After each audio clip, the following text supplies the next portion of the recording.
Mhm.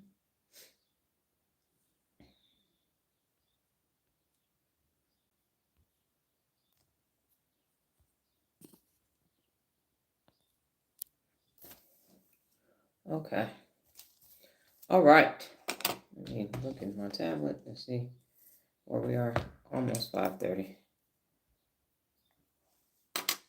What did I left them. Okay. All right. That's going to be interesting.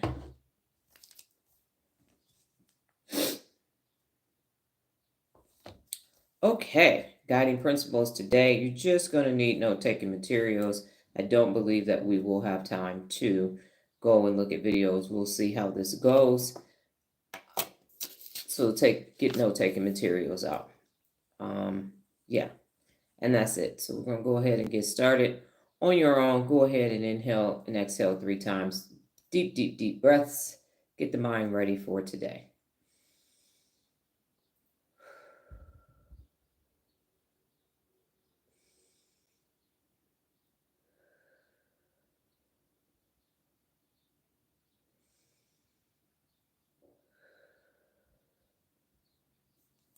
Okay, good morning. I am Dr. Donna Louise Thomas-Rodgers, daughter of Leslie Darnell Thomas, granddaughter of Arthur Jethro Evelyn II, and great-granddaughter of Levi Thomas.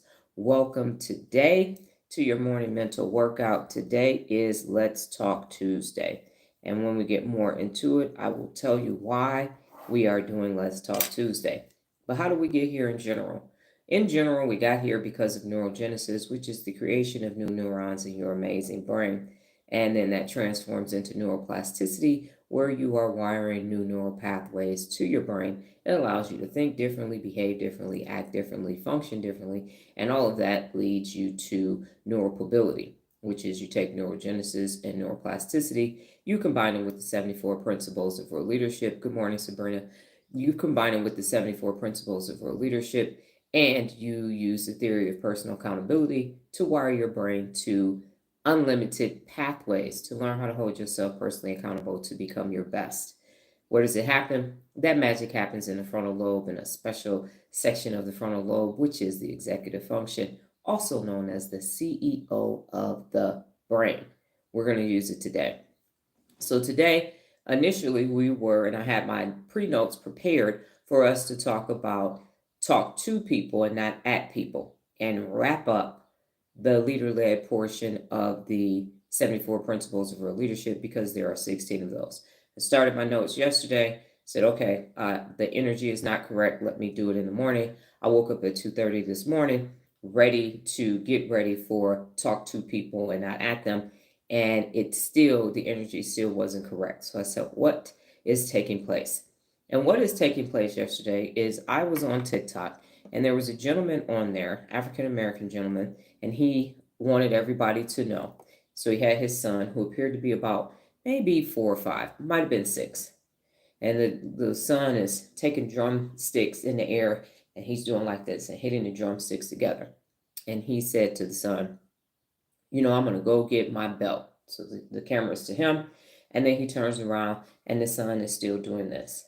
And then he turns the camera back to himself, and he says, I'm going to go outside and get a switch. And the son is like, okay, all right, daddy. And so he's still hitting the drumsticks in the air. And so this person appeared to be a millennial. And he put in the comments that my son doesn't know what a switch or belt is. And other parents, these gentle parents, came and chimed in, and they said, that's right. And I said to my daughter, she said, okay, mommy, are you going to get dressed? And it went back and forth and went back and forth. And I was incensed with anger, and I couldn't understand why. So much so that I talked to Nola about it. And I said, when I was pregnant with Nola, and when she was a little tiny, cute, little adorable baby, I said, you know what? I'm not going to whoop Nola either. I'm going to do timeouts. And then Nola showed up. And that worked differently at different times. And so what I developed is the 7 levels of discipline. Being a military police officer, we had 7 levels of force. You have 7 levels of discipline. So you start out with talking, asking questions. It escalates. Sometimes I did timeouts, but now knowing that she had ADHD and ADD, she wasn't going to sit there in the center of the room or anywhere else. And so there are times when Nola has been physically disciplined. Good morning, Lola. And she has been. I'm a Christian. The Bible says, spare the rod, spoil the child. And so I thought about it, and she's 22, and I found myself about to respond several times to this gentleman, and I did not, because everybody has the right to raise their children how they see fit. Now, fortunately for us, we have the benefit of having teachers as clients from the collegiate level all the way down to elementary school. And we were helping a previous client clear out her storage bin so she could get ready to bring her classroom items, switch out because summer is upon us. And what we asked her as an educator of 30 years, we said, what's changing? And so for her, she said, these children cannot pay attention. She says if she's reading a book to them, because she had a lot of books that we donated to Savers, some of them were banned. Some of them, she said, they don't have the attention span or the mental faculties to process. She teaches elementary school, first grade in particular.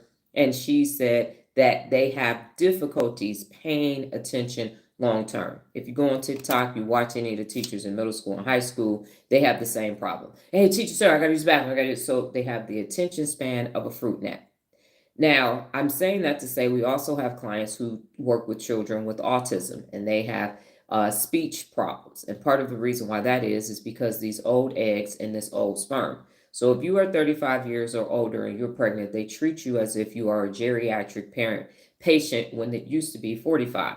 So what's happening is the older the egg, the older sperm, it causes birth defects, which is why there is also an increase in all of these mental health issues that we see in the younger generation. Because before, my mother was 20 when she had my sister and 23 when she had me. So we were having children sooner, and now we're waiting. And there are people, Robert De Niro and them are 80 having these children. But the older you are, they thought it was just the women's eggs, but it's actually old ass sperm too. So you put that together with this gentle parenting. And I understand. I did not, my mother, I probably got 8 whoopings in my entire life. Good morning, Regina. My sister was bad as hell. So she was always popping off. And so I thought about it and I was like, okay, so you think you're doing a good job because you decided you're not going to use a belt or use a switch. Now we go into these houses where this is taking place. There's toys all over the place. And the problem with that, and I'm not saying put hands on your children, but the parents keep having to repeat themselves as the children wander off and do what they want. And then they go to school. And now these teachers have to take these unruly, undisciplined children and sit their asses down and try to teach them something. And all the while you may not be whooping them with a belt, what you are doing is still ignoring them. And they all have motherfucking tablets in their hands. And now they're addicted to dopamine. And they have videos out there where if you take the tablet from the child, they throw a temper tantrum. They cry ad nauseum. They're very upset and angry. So you might not have a belt and you might not have a switch or anything else, but you did give them a different kind of binky that they're addicted to. And now they can't focus. And now you have impacted their cognition and their ability to learn effectively. So what I'm saying is today's topic is about what a supportive environment actually looks like. And so much so that I'm going to make a second video and I'm going to add the millennials because they are the ones that are parenting. There's a couple Z's in the mix because I am going to do a millennial parent challenge. And what I'm going to ask them is for all of your children, 3rd grade and above, each individual child gets to give you a report card. And then you're going to give yourself a report card. Nobody is going to get 6 topics that you can pick on your own. Nobody gets to tell the other person what's on the report card. And then y'all going to have a family meeting and you're going to find out how good of a parent you actually are. So this gentleman thinks that he's doing a great job because he has decided he will not whoop or spank his child. Kudos to you. Let me see that child read a book. Let me see that child sit down for 15 minutes and actually do a task that's not related to technology. Because that's what's going to happen in the world. At some point, you're going to need to use your working memory. You're going to need to have cognitive thought, even if it's just to tell somebody, I love you. So this whole notion that parents have, I did a good job as a parent. I did a good job as a parent. Okay, cool. Let's ask the children. Because if you go to work, your supervisor and the people that you work for and with are going to let you know if you're doing a good job. So my mother, if you talk to her right now, she's going to tell you she did a good job. You ask her about the crack years, she gonna say that was a mistake. You ask her about why she's still married to the perv, she don't have an answer for you. But in her head, she says she did a good job because she did what the court said, which was provide shelter, food, and school. So she, in her head, she did exactly what she wanted to do, and she's saying, check, check, check, check, check. I was a good parent. And what I know to be true, as my daughter will be 23 this year, is this: you have to become the parent that your children need, not the parent that you needed. I'm going to say that again.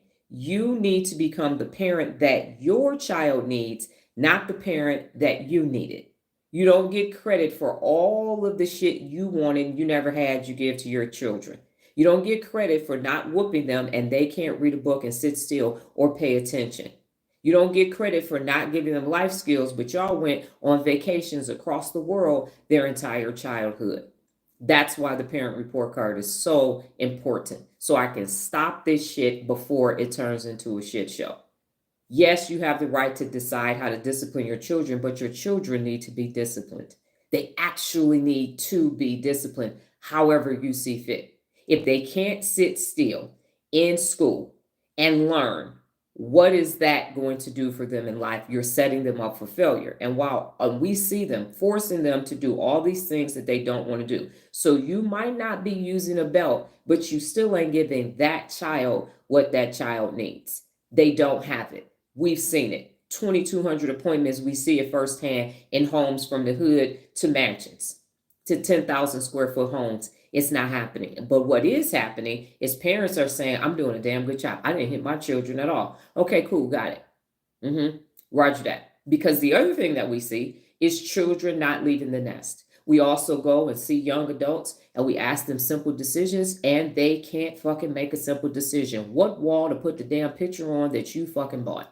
What wall do you want this picture on? You called us. What wall? And so I find myself parenting these children that never got whooped, that never got spanked, but they also didn't get decision making. They also didn't get grit. They also didn't get problem solving. They also didn't get fucking deductive reasoning. But yep, kudos to you for not slapping the shit out of them. Some of them needed it. And I say children who don't clean up their rooms grow up to become adults who don't clean up their houses. So this lack of discipline, this lack of grit, this lack of rules. Nola knows she has always had 2 rooms in her own bathroom her entire life. And I told her, you started up here.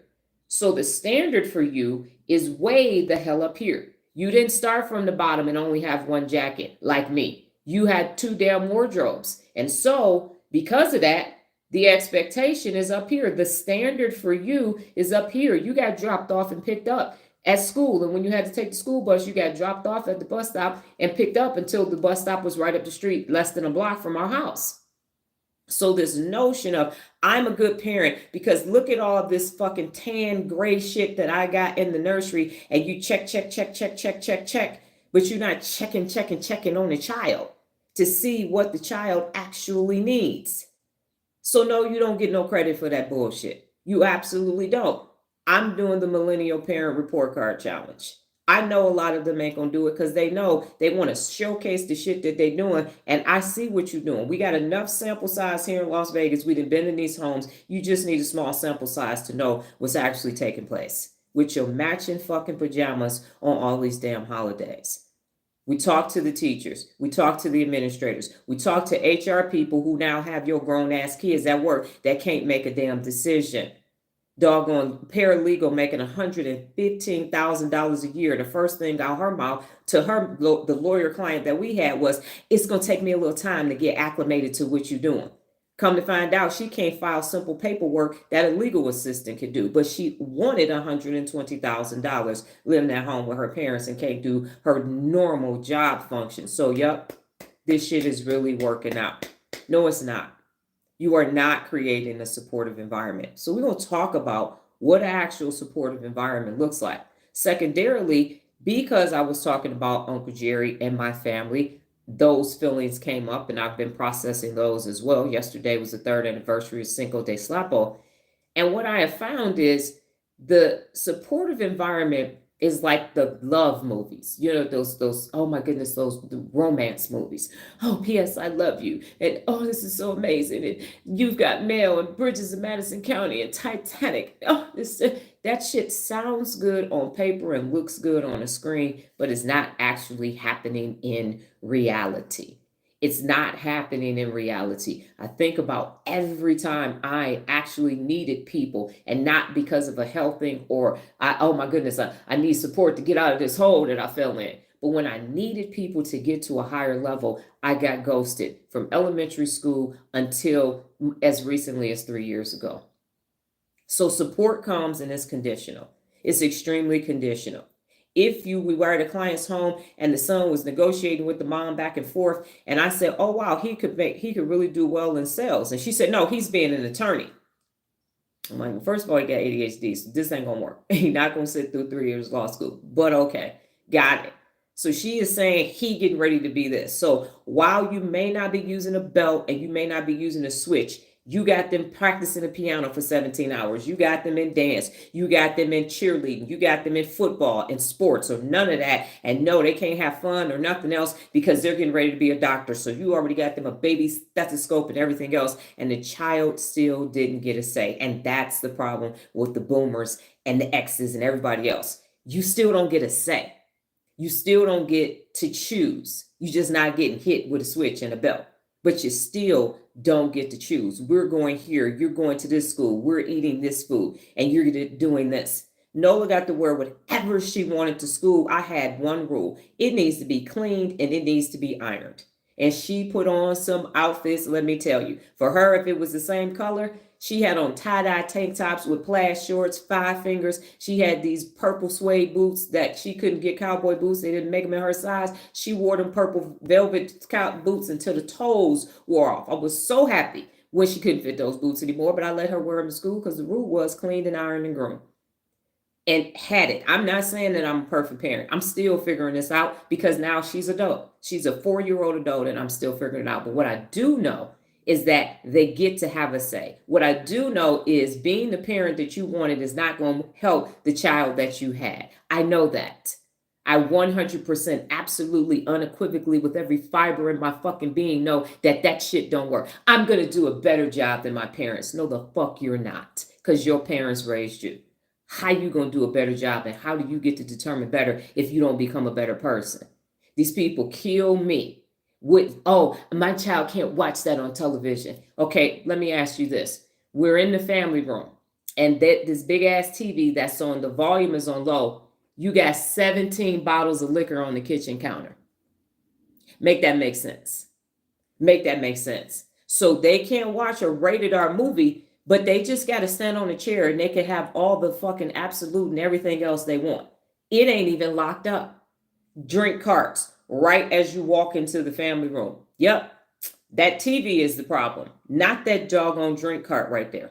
That's not the problem at all. Absolutely not. Nope, not at all. Not the problem. They're going to grow up to be great. Access the alcohol right then and there. Not thinking about these things. I'm going to be better than my parents. I'm going to be better than my parents.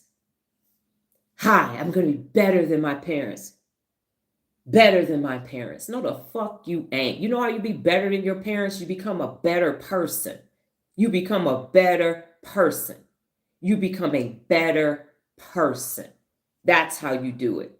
So no, you're not creating a supportive environment. And the grandparents are no better. I'm going to get this baby everything I didn't get the kids. That's not the answer either. The children didn't ask to come here. And you have to decide who you're going to be. I'm a different person because Nola needed a different parent. She needed a different parent. She had no idea everything that took place in my life until she was much older. She just walking around, things are just happening. She has no clue all the shit that I had to undo in order for me, to be a better me for her. Because that's why you have children, to work out your shit, not on them, because of them. And you don't get to keep taking these generational curses and passing that shit down over and over and over and over and over and over and over again, forcing them to fix the shit that you broke. That's not why they're here. They're not here to make you better. Well, she gonna make me be a better person, or she gonna be better than me. I had you so you could be better than me. That's a stupid ass reason to have children. That's the dumbest shit I ever heard of in my life. You got to be better than me. I'm working so hard to give you a better life. No, you're not. You're working so hard for you to give you a better life so you can look better. You don't give a fuck about them. You don't. You absolutely don't. Exploiting this child. So, and I said yesterday, I said, what the fuck happened in his day that he needed to feel like he was a good parent? What happened at work? What happened in the marriage? What happened that he needed thousands of people on the internet to say, yeah, you made a good decision? Because for me, I said, where are the drums at? Why is he just hitting the sticks in the air? Where are the books at? Where the fuck are the report cards? Do they not have report cards anymore? Do they not have report cards? Do those not come out? Because what ain't nobody did is show Infinite Campus or whatever the electronic version is of your child's grades. Where the fuck is that at? Where the books at? They keep talking about where the fans at, where the books at, where the books at. Where they at? Where you get them at? Amazon? Because I don't see the shit at all. But you are a phenomenal parent. Okay, cool. Why y'all got so much shit on the dinner table? I know y'all ain't had a meal there. You couldn't have possibly had a meal at this table. It's too much shit on this table. Where is it at? When Nola was in high school, she came home every day, physical high school. In the first 15 minutes, she just did a download. I sat in her office and she just said, this is what happened. No judgment, no nothing. What is going on? Why did I do that? So that I was setting up, you can tell me anything. So on her adult life, she can come to me and we can talk. And we can strategize and say, okay, here's how you handle that problem. That's not happening. Kids say something you don't want to hear. They trying to come out to you. No. We ain't got no gay people in our family. What the fuck is wrong with you? All you need is a boyfriend. All you need is a girlfriend. That shit go against God. That's nasty. And you looking at Pornhub every night. Absolutely not. Absolutely not. Absolutely not. So this gold star that you want to keep putting on your fucking forehead, that you giving to yourself, go ahead and do the report card. Do the report card with your spouse. You can do the report card with your siblings. You think you the shit, go ahead. And don't tell them the subjects to write you in. Then you're going to find out for real. Then everybody sit down and you're going to find out that everybody got a different need. And ain't nobody paying attention to nobody else. And whoever the alpha is in the house, everybody is doing what the alpha in the house wants to do. Regardless if it's killing everybody else's soul, you do what the alpha does. Point blank, period. So no, millennial parents and anybody else, you don't get no fucking credit for doing the shit that was easy for you. I am 4 years into helping Nola with a business that my ex-husband was supposed to be helping her with. That's his talent. 4 years in, I've cut thousands and thousands and thousands and thousands and thousands and thousands of boxes. We have been outside in 40-degree weather and 115-degree weather in direct sun contact. That's what real parents do. Build up something that the children want to do, but need support. And that's what we're talking about today. Support, real support, because real support takes you out of your comfort zone. It takes you so far out of your comfort zone. You a germaphobe going to take trash to the dumpster and you get there and there is a mattress with bed bugs written on the mattress and you go, oh shit, bed bugs, but I got to throw this trash away. Okay. How am I going to get in this dumpster and not get these bed bugs on me? You help your child with an assembly business. When you wrote in your book in 2009, I don't assemble shit. Nothing. She didn't have a driver's license when she started her business. I just started driving her to her appointments until she got a driver's license. The sacrifice. And it's not I go to this job every day so we can have a nice house. What if the child don't give a fuck about the house or the car or none of that shit? None of that matters to the child because you didn't ask. You didn't ask the child, but they don't know what they want. I know what they want. No, you're giving you what you wish you had. That's why when you go in people's houses and you see all of the Legos, and I didn't get Legos when I was a kid, so I'm gonna have a whole Lego room. And for me, we have always lived in even when we lived in a 2-bedroom apartment, when I was rebuilding, Nola got the bigger room so she could have a desk in her room. She has never had to sit on her bed and do her homework unless she wanted to. She has always had a separate room with a desk and books and chairs and everything else. That's real parenting. That's real parenting. If your children don't have their own place to study and they got to sit at the dining room table, but you got a theater room, a workout room, a pool room, and everything else because that's what you wanted, then you shouldn't have had any children. If they got to sit and their desk got to be stuck to their bed and now they over here on that with no headboard like me and you keep talking about you a good parent, where your sacrifice at? Because you do not have to have children. You don't. You don't have to have, it's not mandatory in the country that I currently live in. Not mandatory. You got bored and said, ooh, let's have a baby. Let's have a baby. You didn't say, let's have an adult that we about to raise. Let's have somebody create this amazing human being from 0 to 25. We're going to take this 0-day-old person and get them to 25 because that's when they get their frontal lobe. Let's go ahead and do a life sentence on this. Now, don't go half on a baby. Go whole on an adult. Go whole on a whole adult and be there for 25 years per person to get them ready for adult life. Do that. Because that shit don't sound sexy at all. They talking about birth control. Yeah, you ready for 25 years and more commitment to this person? Even if this co-parenting person ain't there, you ready for that? No, then don't do it. Don't fucking do it. Don't do it because you was bored and you wanted something to do. That's why you see all these parents, oh, we play soccer. No, you just bored. You don't want to fix your real shit, so your ass is at a soccer game on Saturday when you need to be at motherfucking 12-step meeting. That's what needs to be fucking taking place.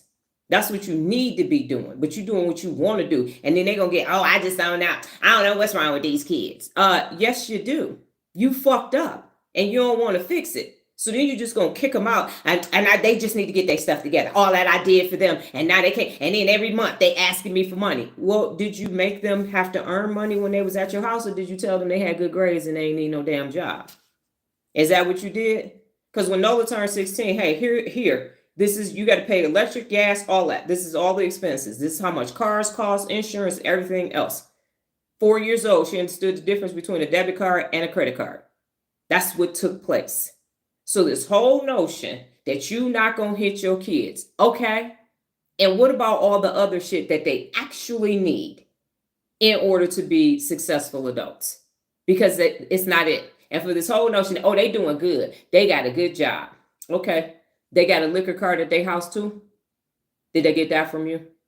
Did they get that from you? They're emotionally unstable and can't have actual human interactions with other people because they were addicted to the dopamine ass tablet that you got in their hand. Cocomelon. That's what you did. That's what you did. And you want credit for that shit. So no, you're not getting credit for that shit. So let's talk about what an actual supportive environment actually looks like according to Grok. A supportive environment is for people and it fosters emotional, physical, and psychological well-being. Emotional, physical, and psychological well-being. You know what I didn't see in there? A PS5. I didn't see in there family vacations to Cancun. I didn't see in there matching pajama photos on all the holidays. I didn't see in there gaslighting for Mother's Day and Father's Day, mandatory fun for family events that nobody fucking wants to go to. None of that's in there.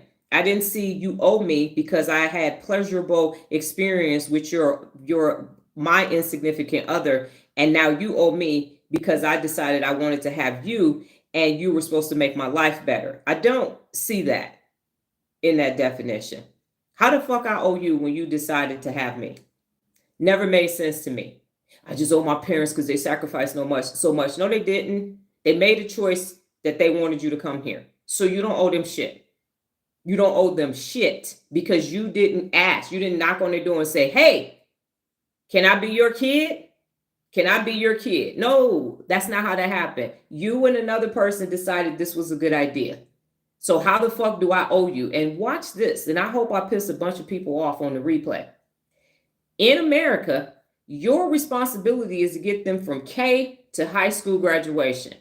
How the fuck you gonna get credit for some shit that the law said you gotta do? You responsible for food, shelter, and school until they get out of high school or they get 19 and a half years old. You want credit for doing a job that you volunteered to fucking do? That's what you want. The real clock don't even fucking start until they finish high school. What the fuck you got on adult life? What you doing about that shit? And then you want Mother's Day and Father's Day presents forever. I don't fucking work at Frito-Lay no more. They don't owe me shit. So you did what the law told you to do from 0 to 18 and 19 and a half. Okay. Got it. And now from 18 until your old ass die, you get recognition for the shit you half-ass did for 18 fucking years that the law said you're supposed to do for something you volunteered to do, and now I owe you. Make that math make sense. Make it make sense. How I owe you. What was I supposed to do before then? And it was your job to give me everything I needed to then be able to go give your ass Mother's Day and Father's Day presents for the rest of my life, regardless if you did your job or not. Who get a paycheck at a job that they don't do their job at? Please tell me. Long term. Forever. Forever. How that shit work? See how the math ain't mathing? See how that shit don't make no damn sense? And I didn't get a say. I didn't get a say on what I needed. You didn't give me what I needed. You barely gave me what I wanted. But now I got to lie every year. Happy Mother's Day. Come on over here and take photos so I can put it on Facebook and say, ha, ha, ha, my kids got me a better gift than your ass because your kids don't love you. None of it makes sense. So I'm going to go back to the original. Supportive environment for people fosters emotional, physical, and psychological well-being. Why so many people in therapy? We got all these great Mother's Day is the day after my birthday. Why we got so many people in therapy? Why is there an opioid crisis? Why are people addicted to drugs and alcohol? If these amazing parents are doing better every fucking year, why is this taking place? Because again, you volunteered to have another person that was supposed to make your life better. You put all this pressure on them, and then you want to show your parents that you're a better parent than them, instead of just fixing you first and then deciding if you should even be procreating. So it's a supportive environment for people, and it fosters emotional, physical, and psychological well-being. Guess what it includes? Emotional safety. What is emotional safety? I'm glad you asked. It's open communication. Open communication. If you are a X or older, you try to have open communication because I said so. Don't ask me no more damn questions. Stay in the child's place. Be seen, not heard. That's not open communication. Empathy. There's no empathy.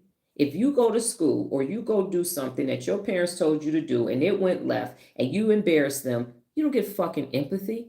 You get ostracized. You get yelled at. The fuck you making me look bad for? The subject is a supportive environment that parents are not creating. Empathy and non-judgmental listening. Non-judgmental listening, where individuals feel valued and understood. So right now, if you have the ability to respond and be honest, did you grow up in an emotionally safe environment? And if you have offspring, did you create an emotionally safe environment? Open communication, empathy, and non-judgmental listening, where individuals feel valued and understood. Did you grow up in it? And if you have offspring, did you create it? Go ahead and answer.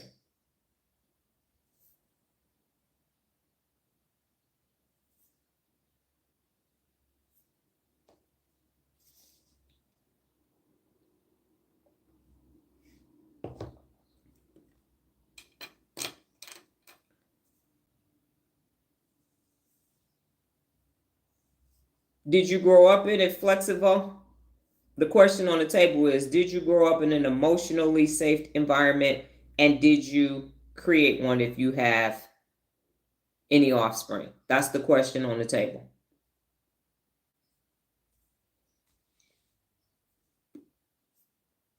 And if you are typing ...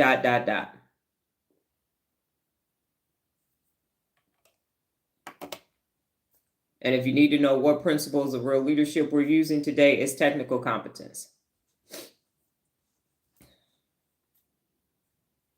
Didn't have emotionally safest environment as a child.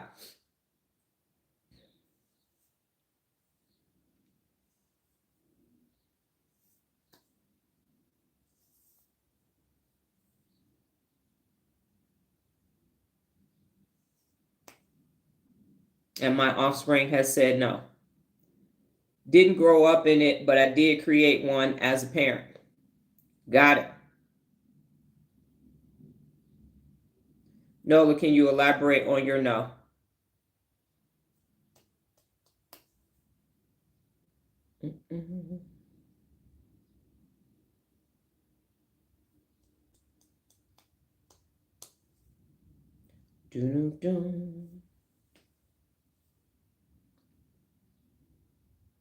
And while Nola is typing, positive relationships, encouraging connections with family, friends, or colleagues who offer mutual respect, trust, and encouragement. You didn't grow up in it. Got it. Encouraging connections with family. So see, I'm saying Nola did grow up in it, and my own child is saying she did not grow up in it. So there's a difference of opinion. Perhaps I need to do my own parent report card. Regina says, I didn't create an emotionally safe environment for my children, despite my efforts and intentions to create a supportive environment. And so apparently I did not either, because my offspring is saying she did not grow up in it. Okay. So it was my intention to do that, and I did not do that. So kettle and pot. Positive relationships. Encouraging connections with family, friends, or colleagues who offer mutual respect, trust, and encouragement.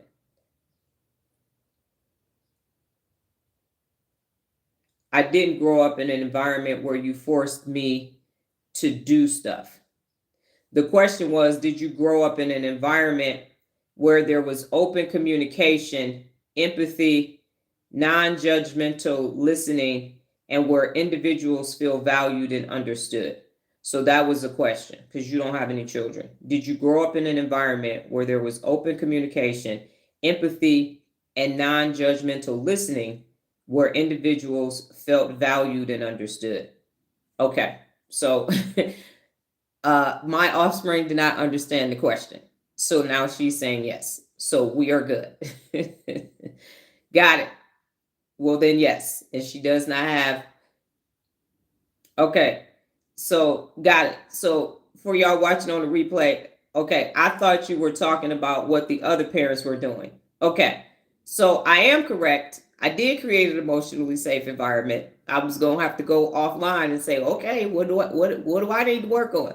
She misunderstood the question. So I am correct in what I said. Thank you for clearing that up, Nola. That's why I asked. Regina, to your response. Positive relationships. They are encouraging connections with family, friends, or colleagues who offer mutual respect, trust, and encouragement.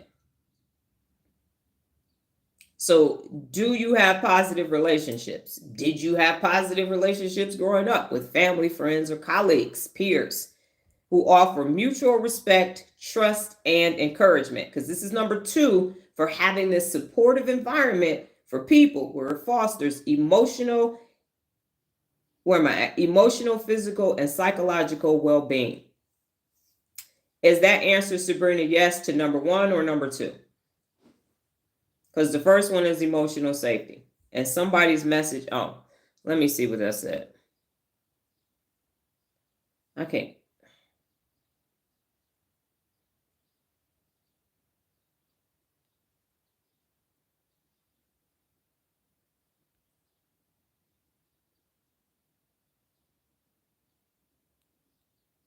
Okay, give me 1 second. So, Sabrina, is that to the first question or the second question? All right. So positive relationships, do you have them? Number 1. Okay, the second question is positive relationships. Encouraging connections with family, friends, colleagues who offer mutual respect, trust, and encouragement.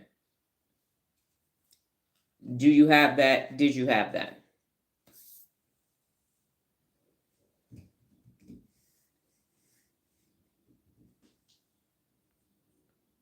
Did y'all type? Because if y'all typing, can somebody else type something else? Because I have Sabrina's number 1, but I don't have anything else. So remember, a friendly reminder, ...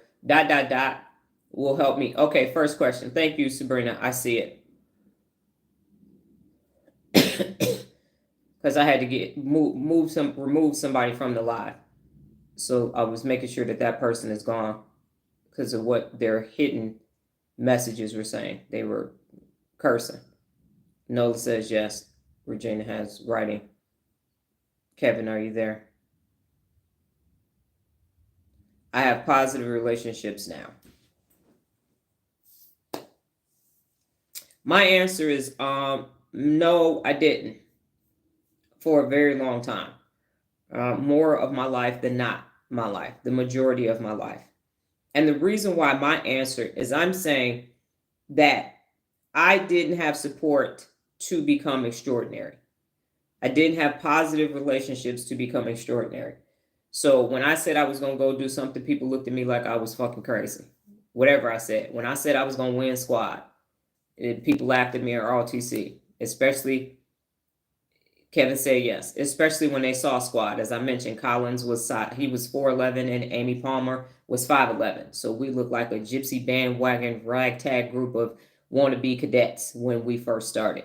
And that was just one of many stories. So I didn't, and I'm using best as me saying, no one was there charging up the heel for best. 70%, lot of company. Gonna go be best, zero company. Even when I said, a recent example is when I said I was going to get my DTM in 18 months. My own mentor, who had been Toastmaster 20-something years, told me you can't do it in 18 months. You the mentor. You supposed to be telling me it is possible. You supposed to be sitting here telling me how it's possible. Okay, fuck it. Got it. I'll be back when I'm finished with my DTM. Okay, number 3 is clear communications. So honest and respectful dialogue that promotes collaboration and resolve conflicts constructively. Clear communication. Honest and respectful dialogue that promotes collaboration and resolves conflicts constructively. Do you have that? Did you have that growing up? Did you ever go to a family event and they got drunk and that was it? Did you ever go on family vacations? Did you ever have a friend's trip? Did you ever have something going on and taking place at work and it was not resolved with a constructive way of handling conflict? And handle conflict when it occurs is one of the 74 principles of world leadership. I would say no. So I'm 3 for 3. 3 for 3 for those. Thumbs down. Nope. Nada. Non-existence.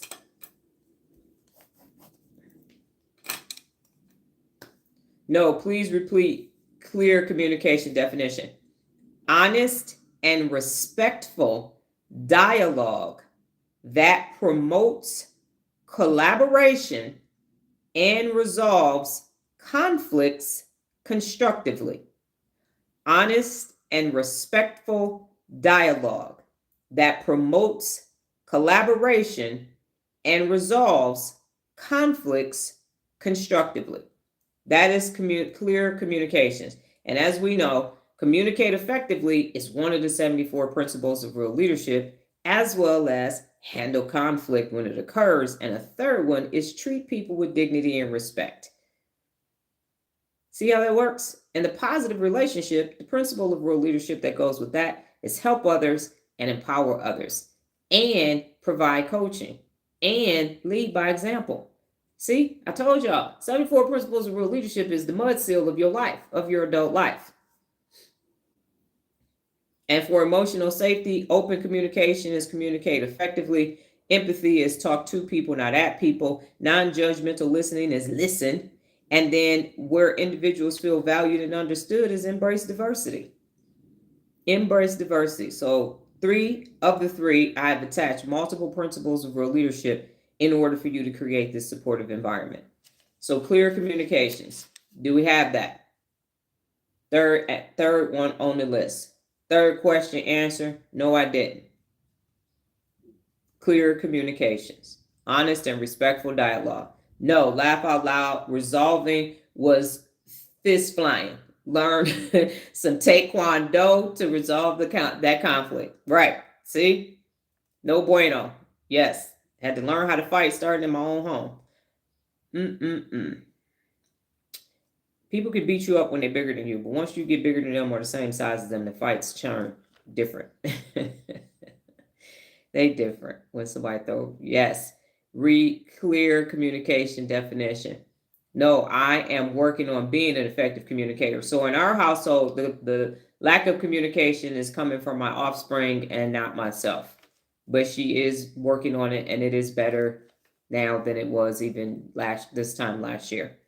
And then number 4 is inclusivity, a space that embraces diversity, ensuring everyone feels accepted regardless of background, identity, or beliefs. Inclusivity, a space that embraces diversity, ensuring everyone feels accepted regardless of background, identity, or beliefs. Embrace diversity. Over here, Lola is Muslim. Regina is Buddhist.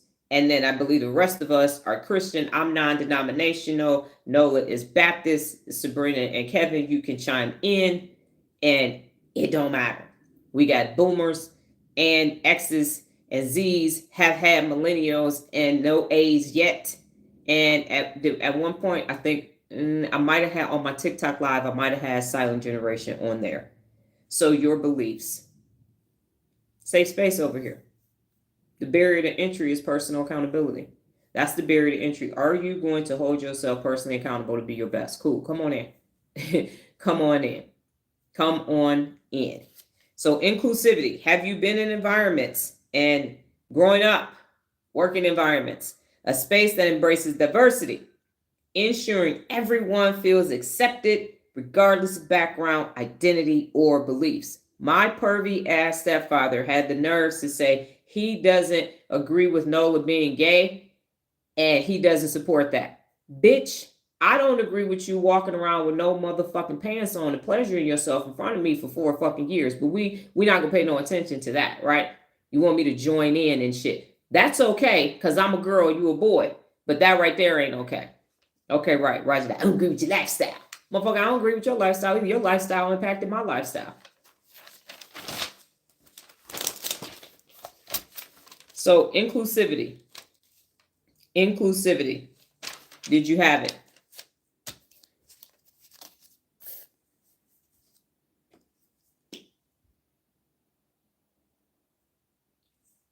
Is this thing on? Check, check, 1, 2, 1, 2. Tiny bubbles in my wine makes me happy, makes me feel fine. I don't know, but I've been told Dr. Donna is good as gold. That's actually an army cadence, believe it or not. You left, you left, you left, right, left. You left, you left. Now get in step. Noel says yes. Regina says growing up, no.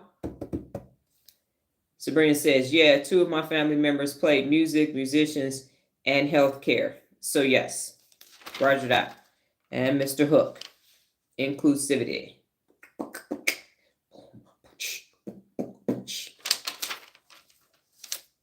Coming around 3rd. 4th question answer, yes, I did.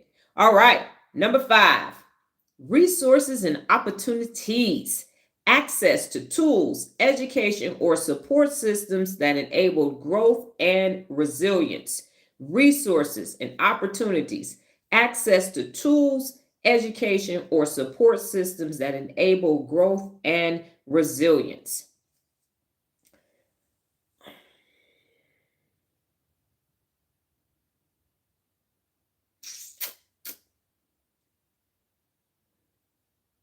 My youngest brother was a gay man growing up in the hood during the early 70s and experienced hell. Yes. We had a gentleman that was that way and lived across the street from my grandfather, and he called him the he-she to his face. Yeah, you know the he, she over there.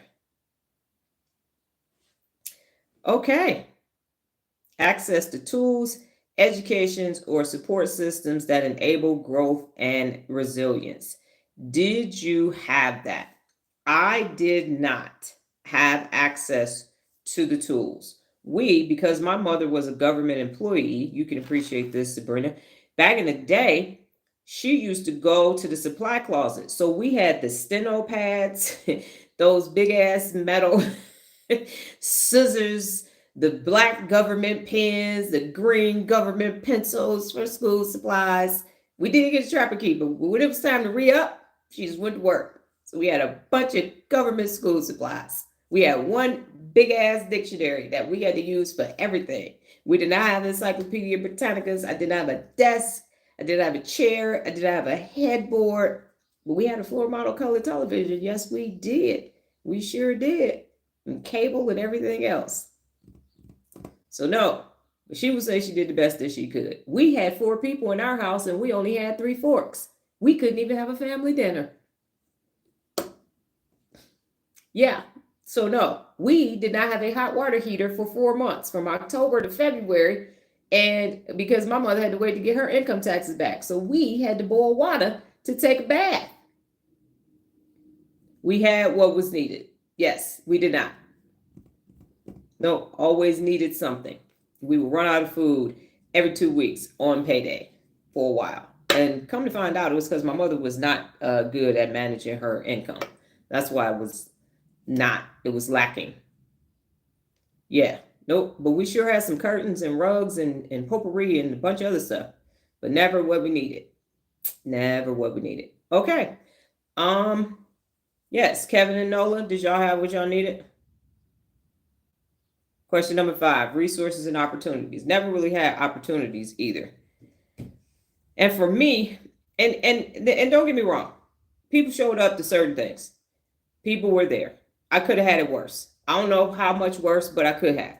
And what I'm saying is the support to become my best was not there. Once I got past their comfort zone, the support wasn't there anymore. And I'm looking at myself saying, I don't know how to assemble shit. And now what? I mean, at one point we were saving all the IKEA manuals so I could just look through them to try to understand what is it that you need, so I can tell you this is what you need in order to be successful. Definitely difficult to do. Kevin, 5th question. I grew up on a 100-acre farm. Not a damn, not a damn resource in sight. Okay. Noah said, yes, I did. Thank you, sweetie. You were close to the bottom, though. So Nola and I have this thing that before 12 o'clock every day, she is either going to tell me I'm old, that life was hard, and the only person we know had it harder than me was Jesus. She going to find a way before noon every single day. So right now it's about, what, 6:30, 6:23, and she's already hit it. You were pretty close to the bottom, though. She will not hesitate to tell me, y'all grew up in the trap. You get it? And not trying, it's not gaslighting. It's with the honesty that she's a Sagittarius, and it comes out, and it comes up, it comes out of the mouths of babes. So she is the children will be a reality check for you. Thank you for that, my amazing offspring. Okay, number 6, physical safety. A secure, comfortable setting, free from harm or discrimination. Hell no. No, and hell to the no. Physical safety, a secure, comfortable setting, free from harm or discrimination. One of my earliest memories of my sister is her beating me up and locking me in the closet and telling me I was adopted. And I sent that email to her. This is my first memory of your ass. You've been causing problems ever since. You adopted. She had a song. And Papa was a Rolling Stone. Dee Dee got a big old head. And then she said something about wherever you lay it, people are dead, or something like that. Because my head was bigger than the rest of my body. So no, I got nothing. Not secure, not comfortable, not free from harm or discrimination. Absolutely not. No, and no. So what about the rest of y'all? Oh, no. Not at all. We got one more, a summary, and we will be out of here.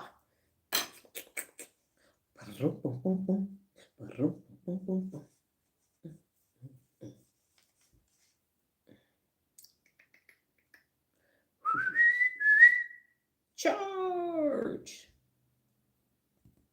Are y'all there? Please don't let me have to go out and come back in with me being this close to finishing. That's going to take up more time. Can somebody type something so I can see if we're there?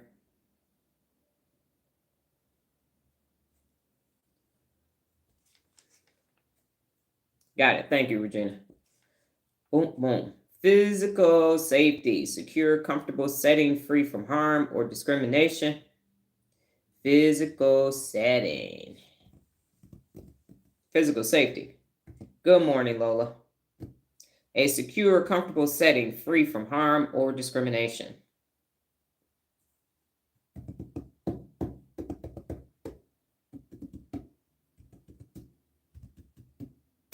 Sabrina, yes. To 5 and 6. My physical safety came along with the Taekwondo, and everyone left, so I was the princess of the castle after a minute. That's awesome.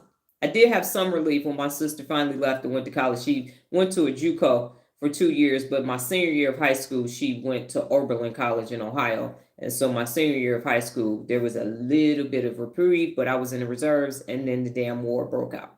That's why I say there really isn't 1 year of my life when it was like, all right, cool. I could go back to, people on threads always ask, what age would you go back to? I'm like, I'm good.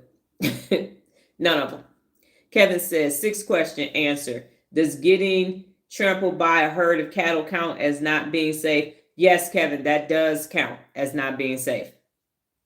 Because how did the cattle get out? Did you let them out, or did someone else let them out? So yes, that definitely counts. But you're here, so that's awesome. And appear to be able-bodied. Home was physically safe, however, emotionally traumatized. Whatever, dad had epileptic seizures. And I understand that, Regina. My grandfather had epilepsy as well, and your dad and my grandfather were close in age. Yeah, so he would have him on the bed, and then my grandmother would put a pencil in his mouth for him to stop, take his teeth out. So that was interesting. And the baby in the jar in the closet too. Okay.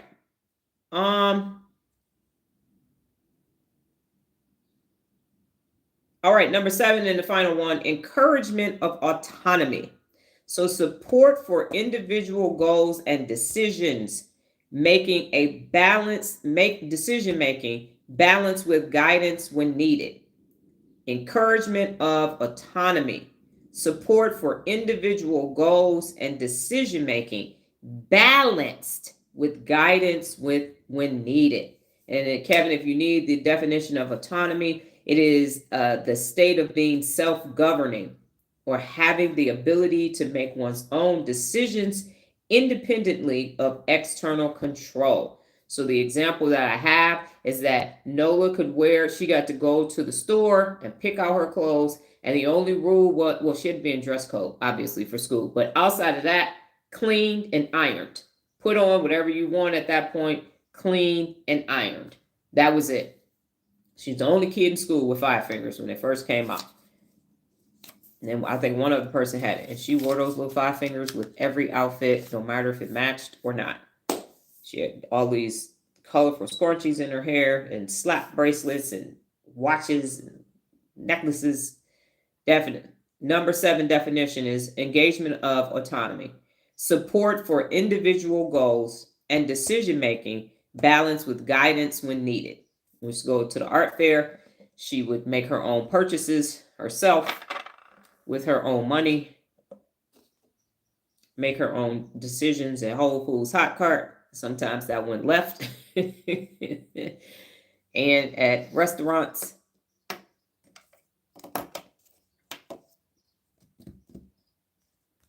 She even put those sneakers on layaway, which she will never do again. So encourage of autonomy. support for individual goals and decision-making balanced with guidance when needed. I should have put a comma there.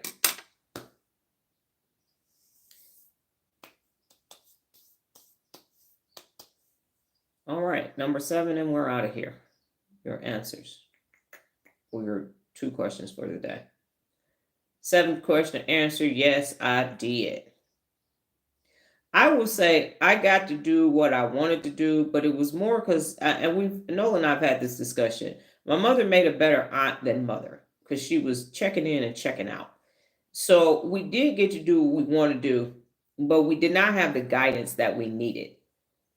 So that's the part that's missing is, yes, you can go, because she only cared about certain things. So you had to have good grades, don't come home pregnant, and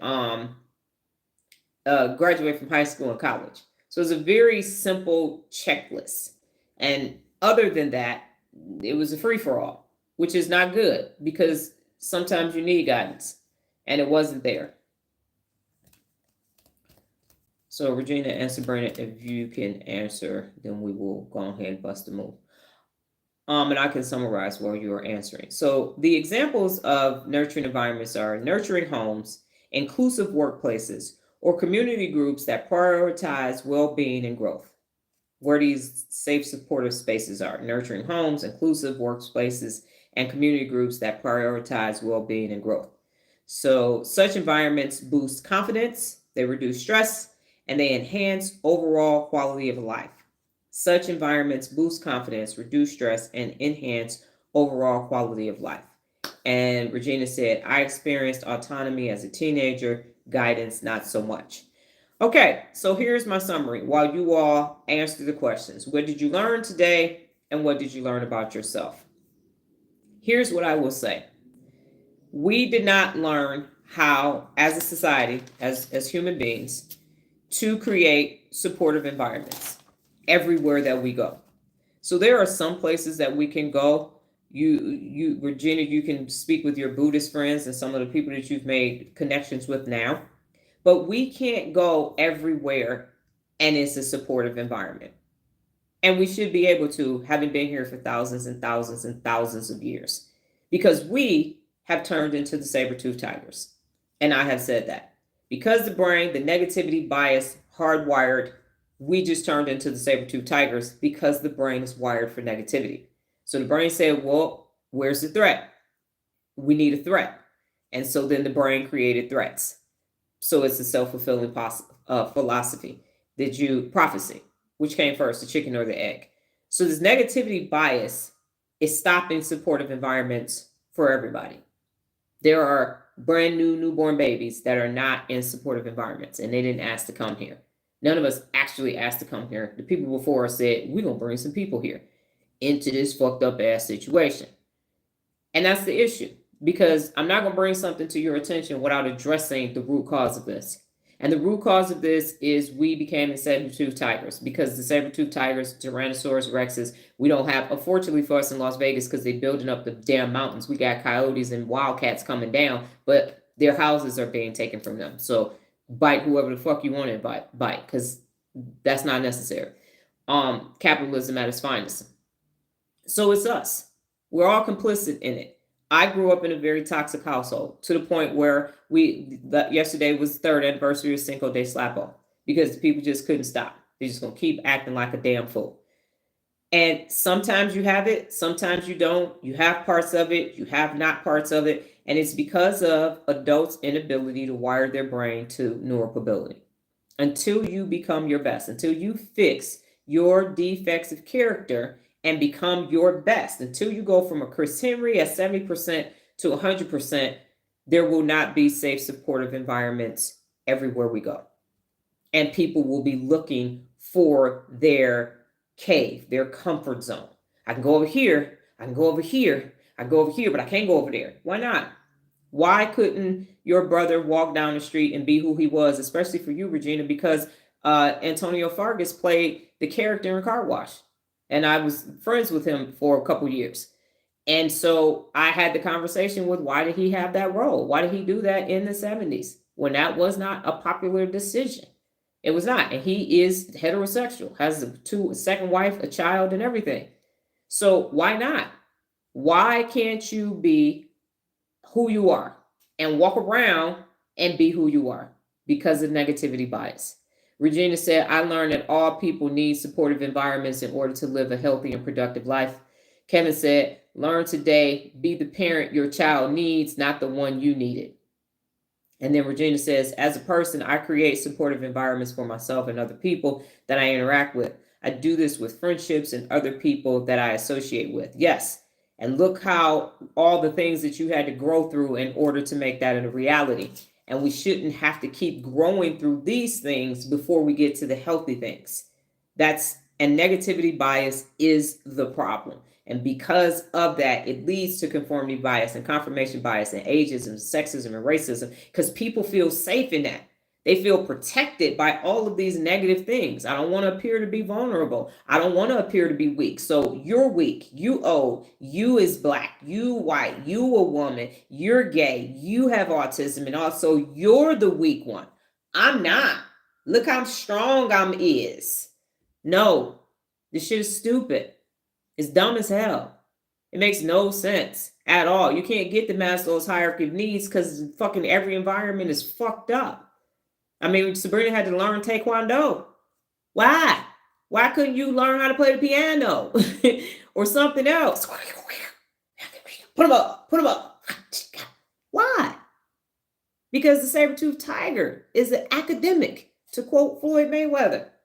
And history just keeps repeating itself. I'm looking for the threat. Let me go to my tribe and attack your tribe. Why?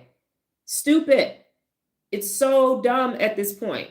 There is no supportive environment. Even when you're in it, everybody had a moment when you said, yeah, but. Why? Yeah, but. Over here, yeah, but not over there. Why was it safe at home but unsafe at work? Why was it safe over here but not safe in the military? Why was it safe at work but not at home? Safe at school but not with your friends? Why? Negativity bias. Because it takes effort, as all of you know, to wire your brain to think positive, which is one of the 74 principles of real leadership. That negativity bias is there. That motherfucking neural pathway need to be dismantled. Not just prune, get rid of that bitch. Root canal. Pull that motherfucker all the way out. Because none of this shit is going to work until all of it works. It's not like a car. Well, I just need the carburetor. We won't turn the air conditioner on, but just as long as it go back and forth. Fuck it. We don't need to roll the windows down. We don't need that back window back there. Keep it running. Because we just old ass hoopties. This part work. We got 3 good tires and 1 ball tire. So you be driving around with a damn donut. Duct tape in the back. Don't open the trunk. No, don't open that door, because don't roll that window down, because we can't get it back up. That's what's happening. That's what's taking place. This negativity bias is always something. Everybody, there's always something. Why I still got to always be something? Why in 2025? Why do we still have to be put up with somebody's negativity bias, somebody's unaccountable antics? Why? Because it's easier to just sit and do nothing and be complicit. Wiring your brain to best takes a concerted effort every day. And the adult population, 6.8 billion people, want to say, yeah, fuck that. But then you want to sit in your emotional cocoon. So no, to quote Kid in Biker Boys, I'm calling you out, adults. All of y'all are complicit in this bullshit. Okay, well, they're making fun of me. You made fun of them. I did the best I could. No, you didn't. The best I could and your best are not the same. They're not even in the same zip code. So stop saying that shit. Stop saying it, because it's not true. So yes, there will be a parent report card video going out, and anybody that's a parent. And I know I'm saying start at 3rd grade. If you are still interacting with your offspring and it's safe to do so, get the report card, because you're going to find out what you're doing. There are a lot of things that Nola didn't understand that she thought I was doing, and we're still having conversations about that. And she's like, well, why did you do that?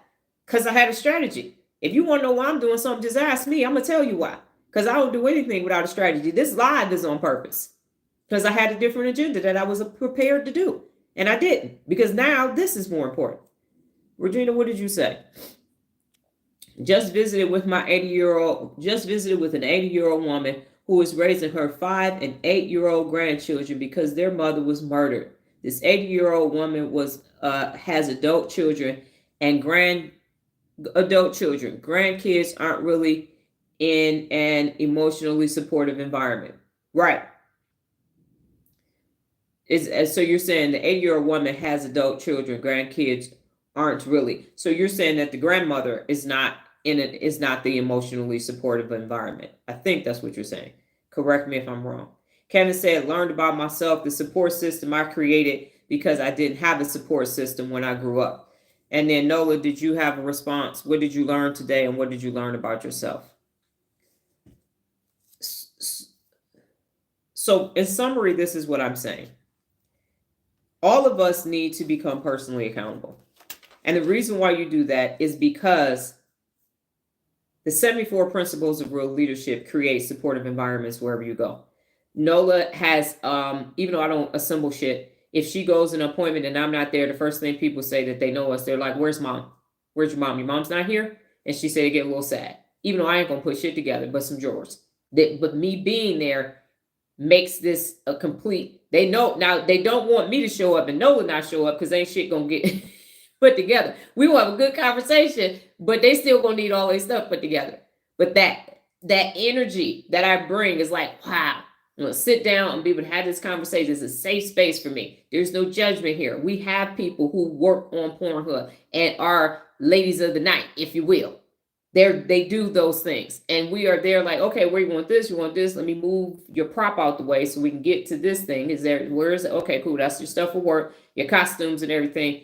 Because there is no judgment here. None whatsoever. They need to sleep in a bed and they need a desk too. That just happens to be their job currently in this stage in their life.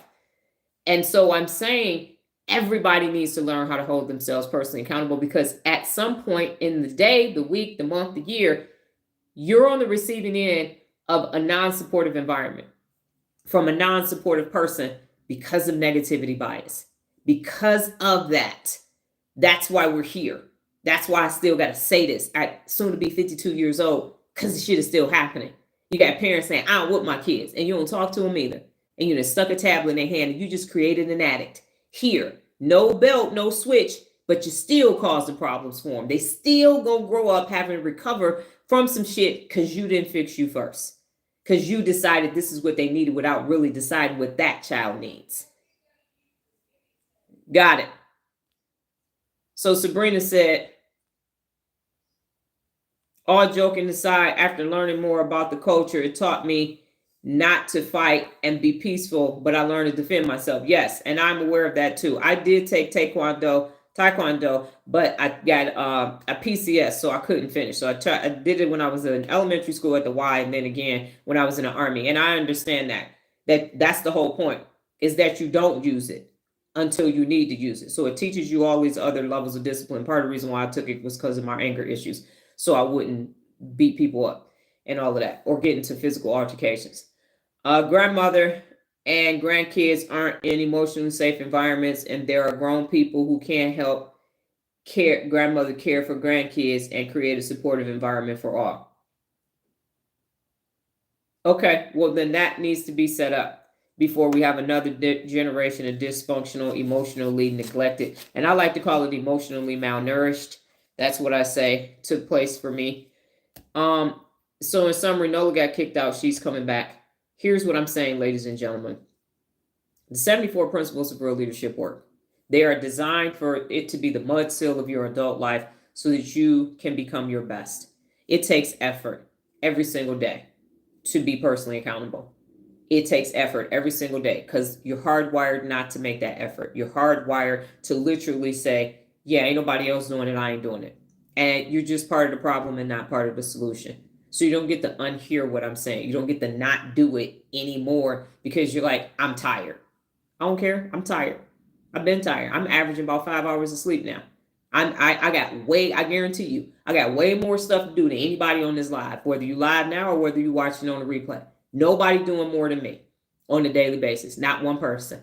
Nobody. And I'm not saying that you're not working hard, but I'm also saying you're not doing everything that I'm doing, and I'm still doing everything that I'm doing because of personal accountability, because as soon as you create the neural pathways in your brain to do it, your brain is going to give you what you need to be able to do it. What you don't have is enough neural pathways to get it done. And you're going to experience cognitive overload until you get accustomed to doing it, and then you can do more. That's how the brain works. If you think about a muscle, you might not be able to lift this up. You keep going to the gym, you're going to start lifting this up. Then you're going to get to the point where you can lift this up. So you're going to be able to do it because you keep doing it. Everybody is emotionally, now I will say mentally weak because of negativity bias. Because of that bias, you have been given permission to not grow your brain and grow your mind and become your best. And on a good day, you're at 70%. On a bad day, it's less than that. And I'm saying on every day, you can be at 100%, but it's going to take a concerted effort and due diligence on your part every single day to get to your best. Every single day. That's how you do it. Point blank, period. So you can't sit around and talk about anybody else. People in glass houses can't throw stones. People in unaccountable situations can't talk about people who being personally accountable. You don't get to talk about somebody else's unaccountability if you unaccountable in your own unaccountability. Shut the fuck up. Be quiet. You're not doing better. You're not doing better until you strategically know. And oh, by the way, just for the parents whose children are under 25, you won't even know how you've done until they get to 25 because they have their frontal lobe. So stop taking credit for the fact that they didn't fucking go to jail. You ain't supposed to fucking go to jail. They good kids. They'll never get in trouble. Why the fuck is trouble the measurement for success? Yeah, I don't have no problems. They don't sneak out the house. They shouldn't sneak out the fucking house. And if they are, what's happening at the house that they're leaving? So this whole low ass measurement, yup, A's and B's and honor roll. That ain't enough. That ain't enough. We got to compete. These children have to compete with global students. Global students now. So that little bullshit that you're doing is not going to make them successful 10 years from now, 20 years from now, because this is a global world. It's called the McDonaldization of society. So stop taking credit because they doing better than me. I had a colleague say that. Well, they smarter than me. Motherfucker, they supposed to be smarter than you. You started over there. They're in a better school system than you. And your wife got a degree. Shouldn't they be smarter than you? 50% of their genes ain't yours. So this whole, yeah, well, they doing better. Because when I was that age, they're their age. They're not you. They're you plus another person. So stop saying that they're doing better than you. They're not you. Siblings don't even behave the same. And y'all, if you got me and my sister are opposites and we got the same damn parents. So that's no comparison. Nola, did you get back in? Okay. We're going to go, sweetie, because we got to get to the appointment. So in summary, ladies and gentlemen, thank you for your time today. This is something that needed to be said. It needs to be on my lives. It needs to be presented. I am doing the parent scorecard because it needs to happen. I'm sick of parents talking about what a good fucking job they did, and they'll never ask the kids. And when the kids try to open up to them and say, well, here's what I needed. You ain't going to tell me what I did. I did a lot. When you got to listen. Listen is one of the 74 principles of real leadership. If you did what you wanted to do instead of what you need to do. If you are a parent and at no point you sitting there going, I don't know. I don't know how to do this. And then it's your responsibility to go figure it out because I'm 29 and a half years older than Nola. Okay. 29 and a half years. So I got 29 and a half more years on her. I should be able to figure it out sooner than her when it's big shit. Okay, got it. This is how you do that. Because that's my job as a parent because she didn't ask to come here. This was me and Harvey's idea and my mama's idea. So that's the whole point. Well, you know, that's out of my wheelhouse. You ain't going to be, I don't know what you're going to do with that. You done went and did something I don't know about. Why not? Why you can't know about it too? Why? Because that's what real parenting is. It's sacrifice, right? It's sacrifice. That's what you're doing. And now you out of your comfort zone, so you don't want to sacrifice that. That's too much. That's too much. I can't, I might break a nail. No, because I'm a sweat. I'm outside sweating in 115 degree weather with a fucking skull cap on in direct sun contact. Because this is what she wants to do. That's real parenting. That's what real leadership is. Help others so they can become their best too. So if you're not willing to do those things, be quiet and go away and don't come back over here. Don't come checking and looking because we bested over here. It's elite. It's 100% 10 toes down on personal accountability and real leadership. That's what the fuck this is, day in and day out. And the final thing that I will say is that I went through all my wigs and now I am down. I got rid of about 10, 12 wigs yesterday. And so I will be wearing a myriad of wigs now because the headband wig that I normally wear has to transition to my assembled wig. And until I can find another one to replace that one, I will be having on different hair. So it is a strategic choice. All those other ones, the energy, why I had them and everything else, those had to go too. I do a lot of purging before my upcoming birthday so I can get ready for the next year. So if you're wondering, I'm probably going to have fair hair on tomorrow and might have China Doll hair on and everything else. And the other thing that I thought about too, the other reason why I kept, because I was I'm about to cry. I was holding on to that headband wig, and here's why.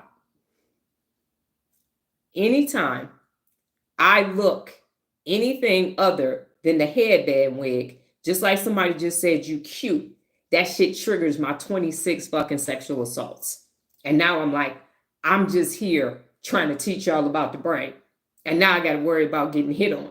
So no, I'm put the headband wig on because don't nobody like the way that wig look, to include me.